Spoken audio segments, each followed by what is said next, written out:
Children of God, listen. Nowadays, if you see, there are so many denominations. 500 years back, as I said, there was only Roman Catholic, right? The worshippers of Mary. From then, God, grace, Jesus Christ, grace, God raised Martin Luther. He came with a correct way that what he said is we have to worship Jesus, not Mary or not somebody. So, he Martin Luther, by the grace of the Lord Jesus Christ, he told people to come out of that denominations from that Roman Catholic. So we are called as Protestants. This happened 500 years back. That means there are only two denominations. One is Roman Catholic, and the people who we came out, we are called as Protestants. But now in this 19th, 20th century, if you see, in that Protestants, there are more than 10,000 denominations, over 10,000 denominations. Can you imagine? And everybody will show you the word of God. I am right, my church is right, my organization is right, my denomination is right. Everybody will show you the word of God. But the problem is, they are not understanding in the spirit. They are not understanding in the spirit. They are not understanding in the spirit. They are not understanding in the spirit. So, reading the word of God and using their own wisdom, explaining according to their own desires, or what they learn in Bible college, theologies. People are explaining the word of God according to theology, biology, psychology, oncology, zoology. All these things are foolishness. You have to ask the Holy Spirit what is the meaning of the word, because Holy Spirit is the one who wrote the Bible. Of course, through the prophets, they are not important for me. It is the Holy Spirit. Okay, the pen is not important. The one who is holding the pen is important. The Holy Spirit is important. Holy Spirit wrote. Now, if I give you a book to you, and I say that write down in a separate book, can you write down certain words? You may not understand. Why? Because my writing is like that. It does not mean that you do not know English. You may go to the Cambridge University to the professor of the English, and you may show my book. Even he cannot explain you. Why? Because of only one thing. Because it is written by me, and I use also code language. So nobody can explain. Only I have to come. In the same way, the Bible is written by the Holy Spirit. You have to ask Holy Spirit. So salvation can be lost. Can you show me from the Bible which says once you get salvation, you cannot lose it? Can anybody show me from the word of God, once you get salvation, you cannot lose it? Can anybody show? You cannot show. Why? Because there is no word of God which says that once you get salvation, you cannot lose. There is no word of God. But there is a word of God which is completely opposite to the salvation. The word of God says, "For there is no sacrifice which will take away your sins if you purposely keep on sinning." For there is no sacrifice which will take away your sin if you purposely keep on sinning. See, the word is so clear that if you keep on continuing in your sin after getting salvation, then there is no forgiveness. See how clear it is. That people have covered up, and in order to sin, because the sin is still in their heart, they have the desire to do again the sin. That is the reason, in order to cover it up, what they are saying, you cannot lose salvation. Now, if you are going in a flight and you do the reservation, if you are going in a flight and you do the reservation, nobody can throw you out of the flight, or whether it is a train or a bus. Why? Because you have done the reservation. You have the authority. That is true. But if you are found to be a criminal, the police will come, even though you may be sitting in a VIP seat, whatever it may be. They will just seize you and take you out. You cannot say, "I cannot lose this ticket, government has given me." Yes, maybe government has given you, but we have found that you are a criminal. So what? You can be taken out of the flight, you can be put in jail. You cannot say, "How can I lose my ticket?" you will lose your ticket because there is a criminal proceeding upon you. In the same way, you accepted Jesus Christ. Why did you accept? What is salvation? Repenting of your sins. That means leaving the sin. Leaving the sin, repenting of sin, then accepting Jesus Christ in the heart. That means you have repented, you left it. You accepted Jesus Christ as your personal Savior in the heart. That is called salvation. Then after getting salvation, again you are committing adultery. Again you are watching pornographic. You are womanizing, manizing, whateverizing. You are stabbing somebody, raping, taking bribes, deceiving, doing cheatings. How can you think that you will go to heaven? And how can you say that how can I lose this salvation? That is foolishness. You are being deceived. So please, children of God, even the mighty prophets are also preaching this. I cannot say they are false. No. Nobody is false. They are spiritually immature. They are taking the word of God and they are preaching according to their own human knowledge. As I said, theology, biology, psychology, oncology, zoology, whatever ology it may be. Leave all those things. You have to ask the Holy Spirit. So salvation can be lost if you purposely keep on sinning, right? Second thing, of course we are human beings, every day something or the other happens. That's a different issue. You can ask God forgiveness, He will forgive you. But taking advantage of salvation, keep on sinning, you will go to hell, right?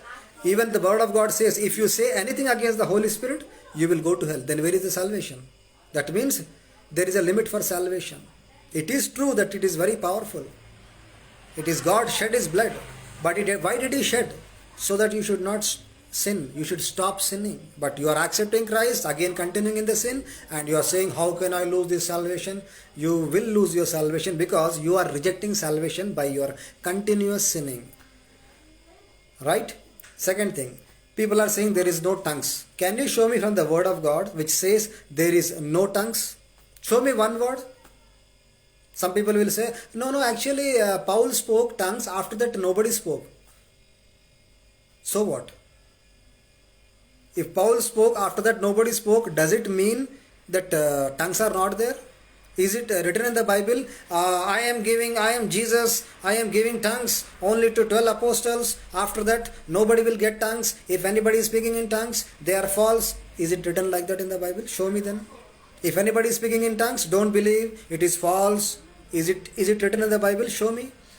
So why I am talking these things is because I have seen so many things. People argue with me. So God told me in my heart, why don't you make a video and tell whether they believe or not. See, Jeremiah, God told, go and speak with these rebels. He said like that. Even though they will not listen, but you have to speak. Otherwise, they will become a terror to you. So God told me, whether these people believe or not, whether they accept or not, your duty is to tell and clarify their doubts. People are spiritually immature, so they are taking the word of God for granted. They are their understanding in their own language, whatever their human brain, mud brain is telling, they are listening, but they are not asking the Holy Spirit. So salvation can be lost if you keep on sinning. First thing. Second thing, tongues is there. Please show me the word of God which says there is no tongues. Tongues is there. Third point is, people are saying laughing anointing is not there. Please show me from the Bible, laughing anointing is not there. They will say, how can a person keep on smiling, laughing? No, it is completely against the Bible. If Holy Spirit comes, you will be in peace. It is true that when Holy Spirit comes, you will be in peace. But remember one thing to those people who say against laughing anointing. It is God, when the Holy Spirit comes, you will not have control on yourself. Now I will show you about Saul. What did Saul did? Many times he tried to kill David. But never God allowed David to fall in the hands of Saul. But one fine day, Saul with all his might, with all his army of Israelites, pursued David, and just he was about to catch him, and it is written, read the Bible in Samuel 1st or 2nd, just you read it, okay? It is written, about to catch, suddenly God filled Saul, King Saul, with his Holy Spirit. And what happened? I'm very I'm very sorry, I'm not making fun of God, but please try to understand, don't laugh now, be serious. You know what it says? And the Holy Spirit came upon Saul, he took off his clothes. Who? Mr. Saul, King of Israel. What did he do? Took off his clothes. When the Holy Spirit came, took off his clothes, took it out. And what did he do? Lay on the road or on the ground where everybody can see. And what was he doing? Prophesying. Listen very carefully. I am not saying everybody take off your clothes out. I am not saying. What I am saying is when Holy Spirit comes, you do not know. You are not in your control. You can laugh, you can cough, you can fall down, you can, your woman's, this is chunni will come out.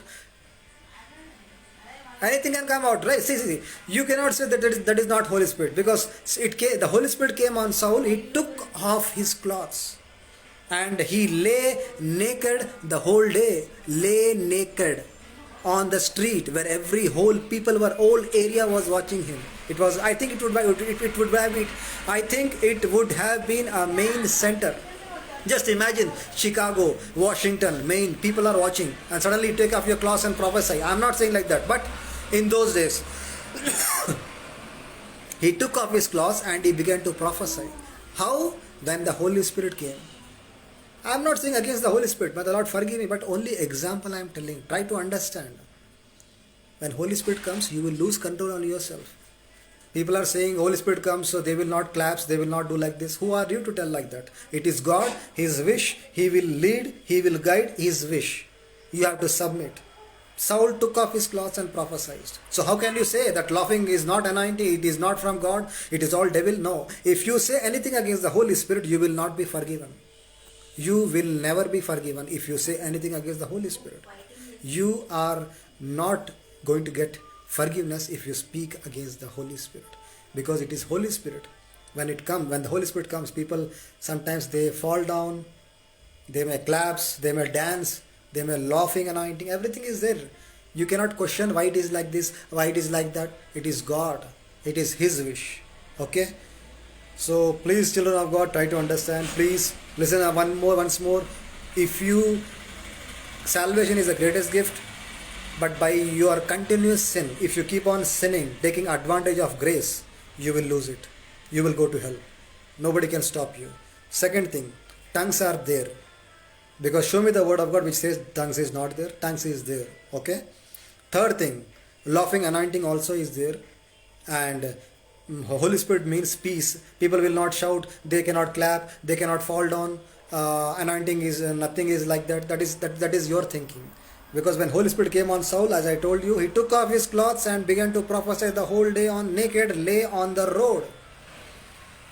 Read the Bible. It is his wish. But if you are making fun of that person, then you are not making fun of that person. You are making fun of Holy Spirit. For that, you will never be forgiven. So don't come into that group of people in order to please them. Don't make a group saying, we all are something, we know everything. This is not written in the Bible. I have done my theology, biology, psychology, oncology. Leave all those foolish zoologies, okay? Ask the Holy Spirit about the Bible, then speak. Before you speak, be careful. You will be judged by your words. There are many things to discuss, but I will discuss afterwards. So, tongues is there, anointing is there, laughing, anointing is there, fire baptism is there, Holy Spirit baptism is there. One more thing.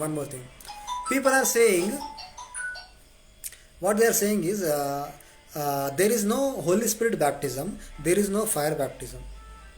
Let me be very clear. John the Baptist is telling, I am not the Messiah to the Jews. I am not the Messiah, but there is one who is coming. I cannot untie his lace. I am giving you baptism with water. But after me cometh somebody, he will baptize you with Holy Spirit and fire. See how clearly it is written. John is saying, after me cometh somebody, he will baptize you with Holy Spirit and fire. Who is this he? That is Jesus Christ. What does Jesus do? He has the authority to give you Holy Spirit baptism and fire baptism. That means there are three baptisms. One John is giving water baptism. After that you need Holy Spirit baptism and fire baptism. Now another doubt I'm going to clarify. Some people will say, brother, once you get salvation, who is in you? The answer is Holy Spirit. So what they say is, this is called brainwashing. This is called cunningness of the fox. You know what they say? The man of God, they will ask you, Brother, once you get salvation, Holy Spirit is in you. Then when Holy Spirit is in you, why are you asking Holy Spirit baptism, fire baptism? That means you have a doubt. For them, let me clarify. It is true that everybody has the Holy Spirit. Whoever repented and accepted Jesus Christ, they have the Holy Spirit. There is no doubt. But Holy Spirit baptism is different. Fire baptism is different. How?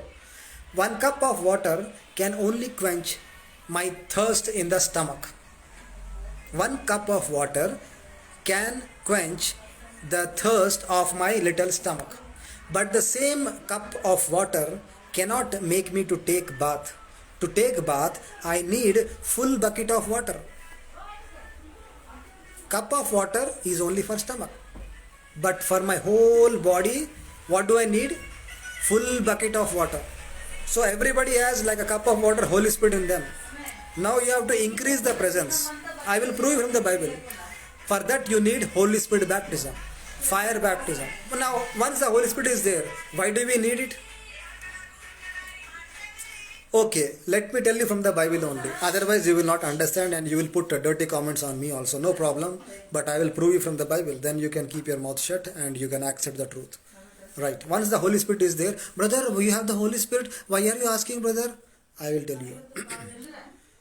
Jesus, was he filled with Holy Spirit when he was born? When he was a small baby? Now please give me an answer. When Jesus was a small baby, was he filled with Holy Spirit when he was a baby? It is not written in the Bible, but we have to understand in the Spirit. Yes, he is filled in the womb itself. Now will you argue? Please show me from the Bible that Jesus is filled with Holy Spirit in the womb. I can't show you, but you have to understand because he is God. Otherwise, without Holy Spirit, nobody can live a holy life. So he has the Holy Spirit from the womb, right? That is the first thing. That means in the womb only Jesus is filled with the Holy Spirit, right? You have to accept. You cannot say, please show me from the Bible. That means you are doubting the Christianity. You are doubting Jesus Christ. So don't ask that foolish question. He is filled with the Holy Spirit even when he is in the womb because he is holy. Fine? Accepted, right? Second point, when he is filled, then after 30 years, he goes to the baptism with John the Baptist. And it is written, John the Baptist gives baptism to the Jesus Christ.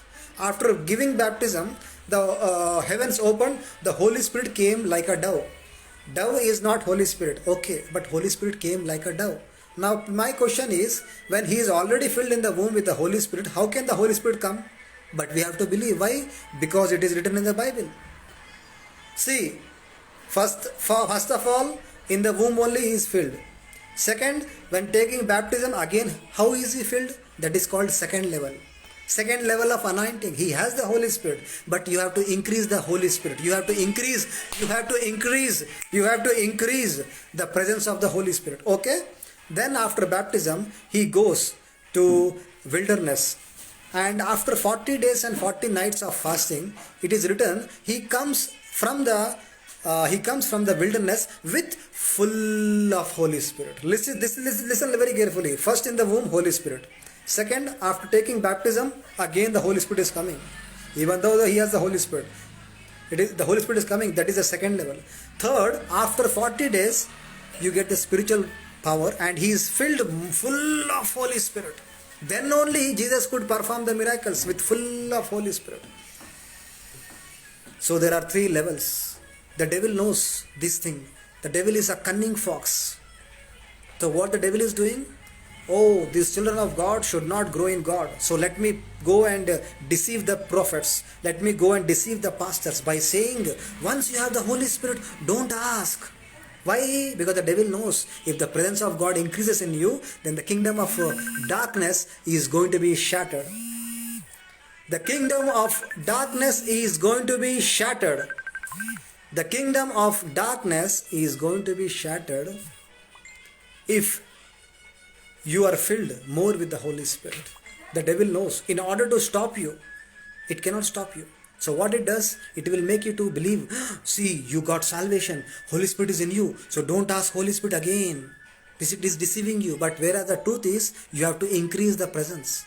Jesus was filled in the womb, but he got baptism. Again, he was filled. Second level. After coming 40 days, full of Holy Spirit. Third level. See how many levels are there? Devil doesn't want you to grow spiritually. It wants you to be in the nursery, in the first class, in the second class, in spiritual life. Today you might have done PG, graduation, degree, sigree, whatever it may be. But spiritually, you are in a nursery, you are in a play school, you are in a first standard, second standard, third standard, fourth standard, but you have to complete PG. How to complete? Get more Holy Spirit. How to get? Ask, you shall receive. You are not asking. Devil is putting a blockage. It is using the pastors only. Theology, biology, psychology, oncology, zoology, hellology. What kind of ology is this, man? Ask Holy Spirit. I told you once again, don't be deceived. Don't look at what is the majority. Okay, the majority is so great, I will also join, otherwise what people will think. Don't think like that. Think what God will think. Be like John the Baptist. Whole men were angry on him, but he became like Elijah also. The whole Israel was against him, but he stood for God. So after seeing so many years, I thought to make this video because I have to reach the people. I showed you from everything from the Bible. Even after listening again, if you want to argue, then I do not know what kind of person you are. Right? The Holy Spirit comes, you can clap, you can fall down, you can do laughing anointing, you can shout. But people say, Holy Spirit comes, He's the Prince of Peace, people will not shout. Then what about Saul? What about Saul? He took off his clothes and prophesied. The same Holy Spirit came. Samson tore the lion. The same Holy Spirit came. You say that Holy Spirit is for peace. Yes, it is for peace. I respect my God. I love Him. Right? I am not saying anything, but I am just want to try to take away the garbage out of your mind. The people who are saying that there is nothing called Holy Spirit baptism or fire baptism, or if Holy Spirit comes, why should people fall down? It is not written in there. Okay, when people came to arrest Jesus in the garden, what did Jesus say? Jesus said, whom are you looking for? And they said, we are looking for Jesus. Then Jesus said, I am. The moment he said, I am, they all fell down. Is it not anointing? Tell me. You say that Benny Hinn is false, Chris is false. Where is it written in the Bible? How can God make His own children to fall down? God will not make them to fall down. The anointing is such a powerful that nobody can stand. Please try to understand. Moses also said, who can stand against this fiery God? Israelites said, Moses, please tell the God to stop. We are not able to hear the what you call it? The horn, what you call it? Trumpet. Because God told Moses, tell the Israelites tomorrow, sanctify themselves, come to the Mount Sinai, but tell them not to touch it, just be around it, because I want to come down, I want to show myself to them. And God came, and there was a trumpet sound, and people said, Moses, we will die, please, we do not want to hear, you only hear, you only tell. Then even Moses said, who can stand against this God? That means when it was increasing and increasing, even Moses felt as he will fall down. That is the reason he said, who can stand against this God? Who can stand? When anointing comes, people will fall down. Sometimes when the anointing comes, when the person has devil, listen very carefully.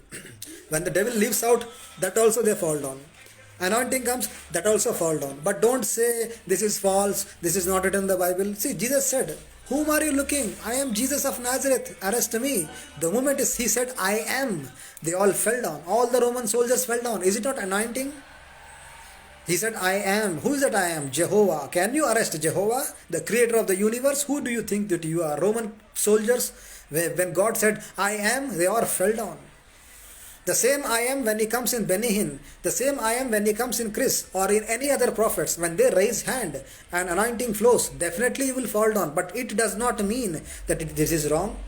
It is the power of God. Who can stand? God says to Moses, nobody can see me, and if they see me, they will not live. Just think, if we cannot live by seeing him, then how can we stand when the anointing is flowing? Nobody can stand. So that is the reason people fall down. But don't say this is not in the Bible. It is written in the Bible. Everything is there written in the Bible. Sometimes you have to understand in the spirit also. So children of God, please come out of this misunderstanding.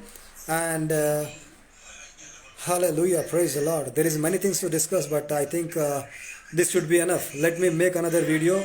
So please listen, salvation can be lost if you continuously keep on sinning. Second thing, fire baptism is there, Holy Spirit baptism is there.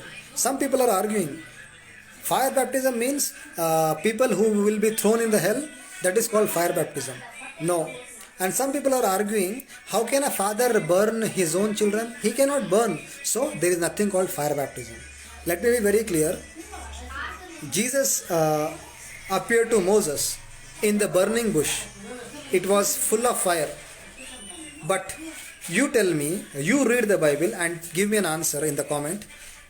When Jesus appeared or Jehovah appeared to Moses in the burning bush, the bush was burning. Did a single leaf or a small leaf or a stem, did it burn? No. God is so careful about the bush. Even though it doesn't have value for us, we may just crush the bush. But God is so careful, so loving, that He came as a fire on the bush, but He is so careful that He did not even burn it. If He is so careful not to burn the bush, if He is so loving and caring, how can you think that you will die if you get fire baptism? He will come fire baptism and He will burn not you, He will burn the desires in you. He will burn the carnal nature, fleshy desires. That He will burn, not you. If He is so careful about the plants, why not He be careful of you? You are the children of God. So there is fire baptism. There is Holy Spirit baptism. There is tongues are there. And okay, so ask God, you shall receive. So please come out of this misunderstanding. Okay, so may God bless you, and I am trying my best to make other videos with the word of God. So just share it with all the people and shut their mouths who say no tongues, no laughing anointing. Shut their mouths, please. Okay, because you're not speaking against the people, you are speaking against the Holy Spirit. Listen, Ananias and Sapphira lied in the matter of money.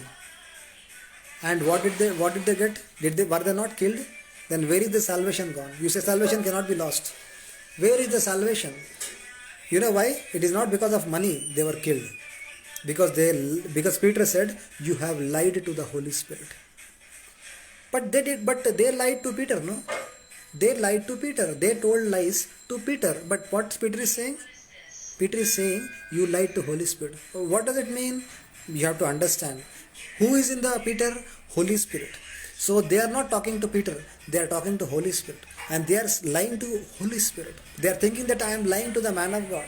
How can he know? I can do anything. The man of God, the woman of God may not know. But if they are anointed and they have the Holy Spirit, you will get the punishment.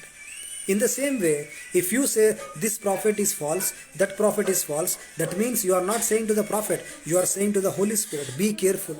Be careful. If you do not like certain things, you can ask them or you can stop talking with them, but don't give judgments.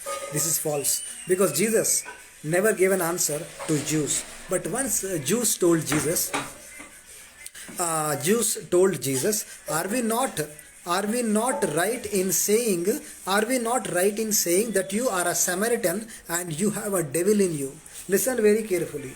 Jews are telling Jesus, are we not right in saying that you are a Samaritan and inside you there is a devil? Then Jesus turned back and said, if you say anything against the Holy Spirit, you will not be forgiven. Now my question is, did they mention the Holy Spirit? No. They said, you Jesus, you have a devil in you. Now who is inside of that Jesus? Holy Spirit is inside. So whom are they saying? They are saying against the Holy Spirit. So if they say against the Holy Spirit, there is no forgiveness. In the same way, the prophets, the prophetess, anointed man of God, woman of God, they may do certain mistakes. It happens. It may happen, but you can ask them. But you cannot say they are devils, because you are not saying to them, you are saying to the Holy Spirit. For that you also will not be forgiven. So be careful of your mouth. In order to please somebody, don't say that this prophet is false, she is false. You have no right to say. They might, certain things you may differ. You can go and talk with them or you can stop talking with them. But don't jump into conclusion that he is false. Because you are saying to the Holy Spirit, and what you are saying against the Holy Spirit, you will not be forgiven. So children of God, don't say anything against the man of God, woman of God. If you see any mistakes in them, go and speak with them. Sir, I don't like this what you're saying. Madam, this is what you're doing. I don't think this is right. You can speak with them, not a problem. But you cannot say that they have the evil spirit. No. Even King David, anointed a man of God, king, he is saying to Saul, you know what he is saying? He never mentioned King Saul as a devil possessed. You devil possessed, did he say like that? Even though if you read the Bible, it is written, devil from the presence of God. Listen, the presence of God. Next time I am going to talk about the presence of God. How can the devil come from the presence of God? When the presence of God comes, devil cannot stay. That next time I will speak, because I want to clarify, right? People are in a misunderstanding. So devil came on whom? King Saul. Who is Saul? King of Israel. Who anointed him? God anointed him. So God's anointed is King Saul, but he is now filled with evil spirit, even though he is anointed. But everybody knows, the whole Israelites, that this person is filled with evil spirit. But King David, never in his life, even though he was persecuted, his heart was broken, he was like, Saul did so much torture to him, but he never opened his mouth and said, "You devil possessed." He never said like that, even though he was possessed. If David should respect a person, then how much you have to respect a person who is filled with Holy Spirit? They may do mistakes, but you cannot say you are a devil, you are this, you are that, you are a false prophet. No, please, children of God, don't bring eternal damnation on yourself. Don't bring eternal damnation on yourself. You may see some mistakes. Go and speak with them. If they listen, okay. If they don't listen, pray for the prophets, because everybody is a human being. We do mistakes. No one has taken bath with the milk.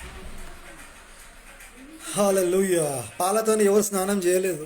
అందరూ నీతిమంతులు లేడు, ఒక్కడు లేడు. There is no righteous, no, not even one. There is no righteous, not that means even the prophets. But don't say he is possessed, she is possessed.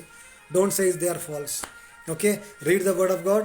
If you see anything wrong in them, speak to them. If they don't listen, keep them in prayer. God, look, your prophet whom you anointed is doing like this. Please, Lord, change his mind. Lord, please change his mind. Please let him understand what is he doing. You can pray, but don't give judgments, because God's word of God says, do not judge others. Then how can you judge a prophet? So pray for them, okay? God bless you. Next time I will speak. Can devil stand in the presence of God? From the Bible I will prove to you. First of all, devil cannot stand. But if you read the book of Saul, the devil from the presence of God comes. How can it go? Next time I am going to talk. Now I think it's too much of time, because there should be some limitations. So this is much is enough.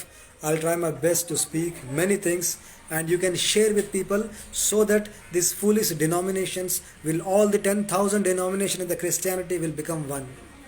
Okay, there were only two denominations 500 years back. 500 years back, two denominations. First was Catholic, and from the people who came out of Catholic, they are called Protestants. Two denominations, Roman Catholic, Protestants. Now in the Protestants, there are more than 10,000 denominations, and everybody will show you the word of God saying, we are correct, my denomination is correct. Word of God is there, but their understanding, they're using their biology, psychology, theology, oncology, zoology. Ask Holy Spirit. Holy Spirit wrote the Bible. Don't listen to anybody. My leader said like this, my church pastor said like this. You ask Holy Spirit, because Bible is written by the Holy Spirit. Of course, through the prophets, they are not important for me. Holy Spirit is important for me, because Holy Spirit wrote. Listen to Holy Spirit. You don't understand? Kneel down, ask God, Lord, what is the meaning? He will explain to you. God bless you.